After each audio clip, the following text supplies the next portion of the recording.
The NFL draft finally did come. And I know that that's one of your favorite times and mine for the year. I mean, I remember you and I used to always get Mel Kiper's draft book, which is, folks, it's almost as thick as the Bible.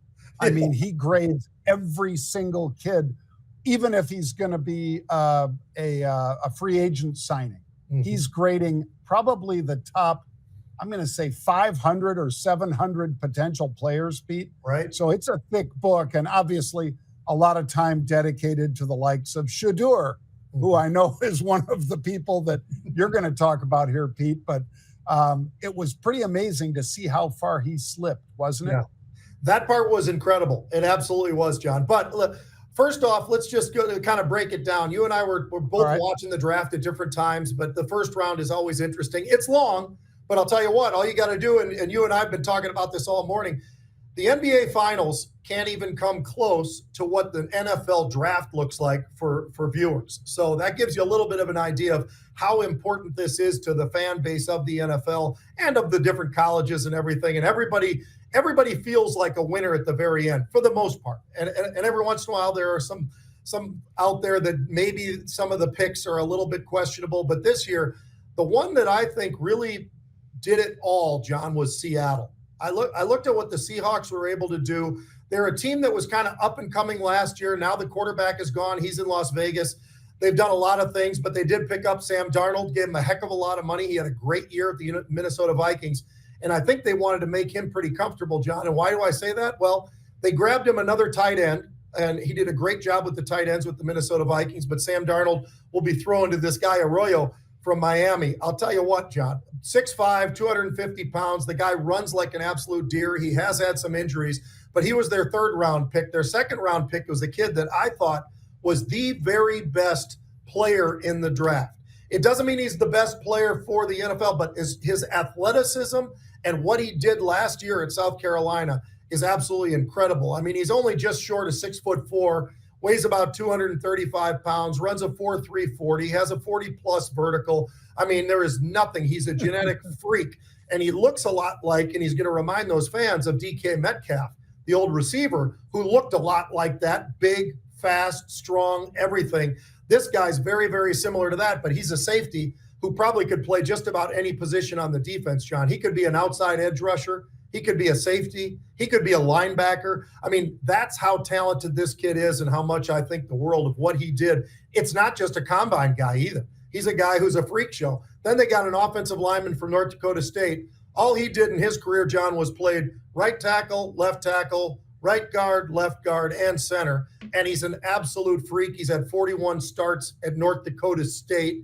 He's a big, mean guy who I think that the quarterback is going to like having him in front of him wherever they place him. And I think some of the other players, getting that tight end, I think is huge. And by the way, they ended up getting Jalen Milroe, who I think was passed up way too far, the Alabama quarterback, John. I really liked that kid. I thought he was athletic. I think he can run. I think he can throw the ball very well. I think that is he a top 10 quarterback? Top 10 quarterback, sure. Top 10 pick, no. And that's not where he was. He went all the way to the fourth round. But I'll tell you what, he is a really good athlete who I think will be a great backup to Sam Darnold. And that's going to be something fun to watch that and how they actually move those guys around. Well, I'm going to, of course, hit my Bears, Pete. And at first, I was bummed they didn't take Tyler Warren. But the more I saw this Colston Loveland, you know, I'm sure half the crowd out there thinks his name's Loveland Colston, because how do you know what kind of names are these guys? But he's some kid from Idaho that goes to Michigan, and he is cocky, but, you know, if you can back it up, and apparently this kid has his whole career, Pete. So the fact that the new head coach of the Bears decided, I'm going to stack receivers for Caleb Williams, I think Caleb loves that. As long as these free agent offensive and defensive linemen work out for them, this will be an awesome draft. Otherwise, they needed either a big offensive lineman or a big defensive lineman with their second-round pick, and instead they took a great wide receiver, this guy Luther Burden III, who, when the coach was talking about it, they just said, well, what would you say about him? And he just said, stud. Next question.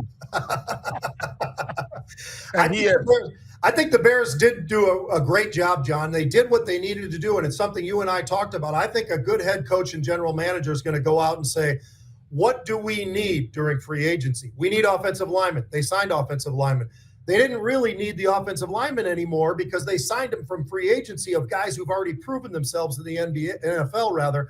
But now all of a sudden you get into the draft, you say, well, let's put more talent around him too. Let's give him more receivers. Let's give him an opportunity to throw the ball. We got our offensive line bulked up. Now we're going to get even more receivers for him to throw to. I think it was a great move. I love the coach, and I love the fact that, just to answer with just a couple of words, he's a stud. I think that sort of says it all.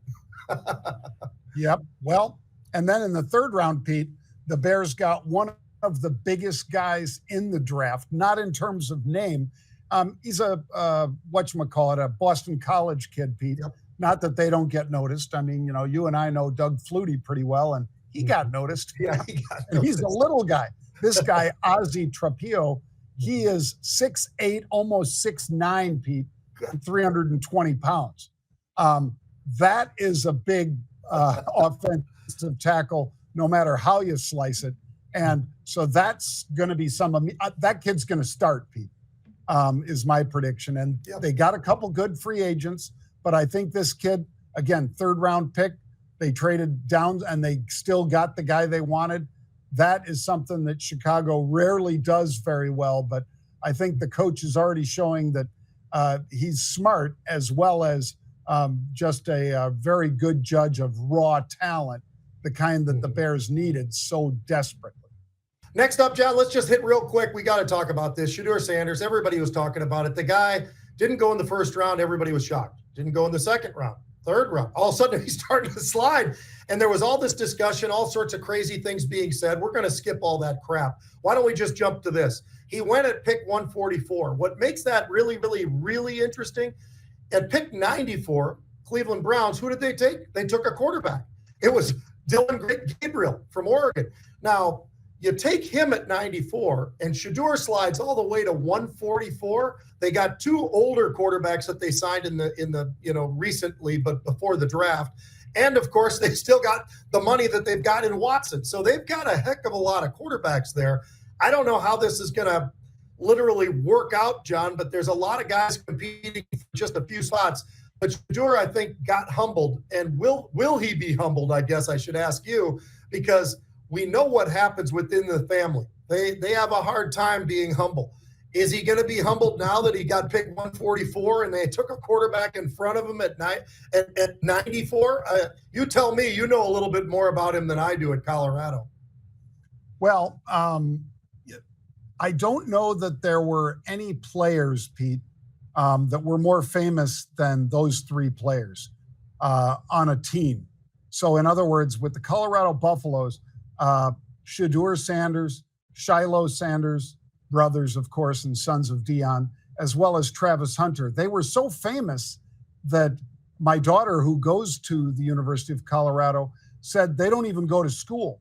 But not that they're bad kids for not going to school, Pete. They just do all the lessons at home because the crowds would be too big following them around campus and trying to get into the rooms that they're in. It's like that. Now, Colston Loveland, I don't think that was quite the same for him. I don't think it was quite the same for, Dart or any of these other guys. But these guys, Travis Hunter seems to have a lot more humility than, obviously, than Shedeur. I bet Shiloh probably has a little more humility too, because like me, he was undrafted. And, that's a deal for a guy that is, I think that kid's going to be a starter in the NFL, Pete.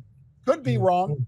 I saw him play. I thought he was a great playmaker, like his father, not at the same level of talent as his father, and not running the same sort of speed that his father had, but nonetheless, a great athlete, and passed over by everybody. So and I think, and maybe we'll play it tomorrow on the show, Pete. There's a sage, I forget her name, but you knew her name. Steele.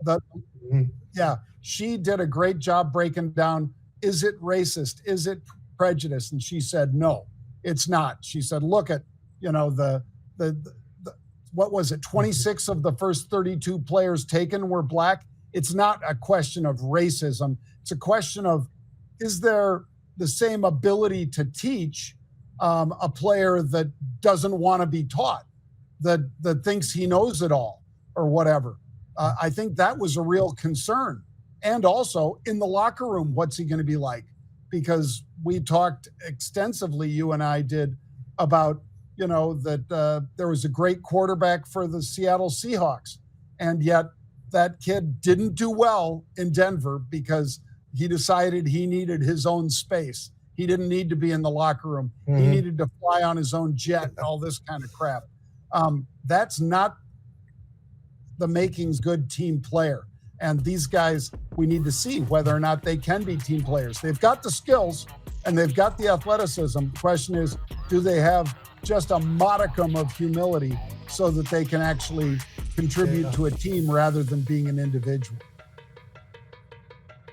Yep. Well, it's going to be interesting, John. The draft is just part of it. Now we've got all the different workouts that go on along, and then eventually a camp and everything else. So it's still going to be, people will be watching those camp workouts over the NBA. So it'll be interesting to see.